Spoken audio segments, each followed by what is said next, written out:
இப்போ இன்னைக்கு பெருமாள் விடியற் காத்தால 1:30 மணிக்கு கிளம்பினார். 1:30 மணிக்கு கிளம்பி கிட்டத்தட்ட 12 மணி காலம் பெருமாள் ஸ்ரீபாதன் தாங்கள்லாம் ஏழை பண்ணிட்டு வரா. யோஜனை பண்ணி பாருங்க, எல்லாரும் தோல்லையே பெருமாளை ஏழை பண்ணி கொண்டு வருகிறார்கள். 12 மணி காலம் எவ்வளவு சிரமம் அவளுக்கு. அத்தனை தூரம் நடந்து வரணும். நடந்து வரும்பொழுது கீழே கல்லும் முள்ளும் குத்துறது, மேலே ஒரு 8 மணி ஆயிடுச்சுன்னா வெயில் வேற வருது. எல்லாத்தையும் தாங்கிண்டு ஆனால் பெருமாள் தோளில் இருக்கிற பொழுது அவளுக்கு அந்த சிரமமே தெரியாதுன்னு சொல்கிறான். அது ஒன்றும் சிரமமாகவே தெரியறதில்லை எங்களுக்கு அப்படின்னு சொல்கிறான்.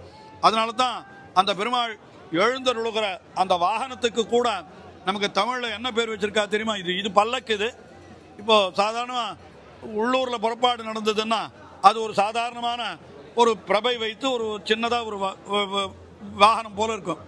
அதுக்கு என்ன பேர் வச்சிருக்கா தெரியுமா? தோளுக்கு இனியான்னு பேர் வச்சிருக்கு. தோளுக்கு இனியான்னு பேர். அது என்ன தெரியுமா?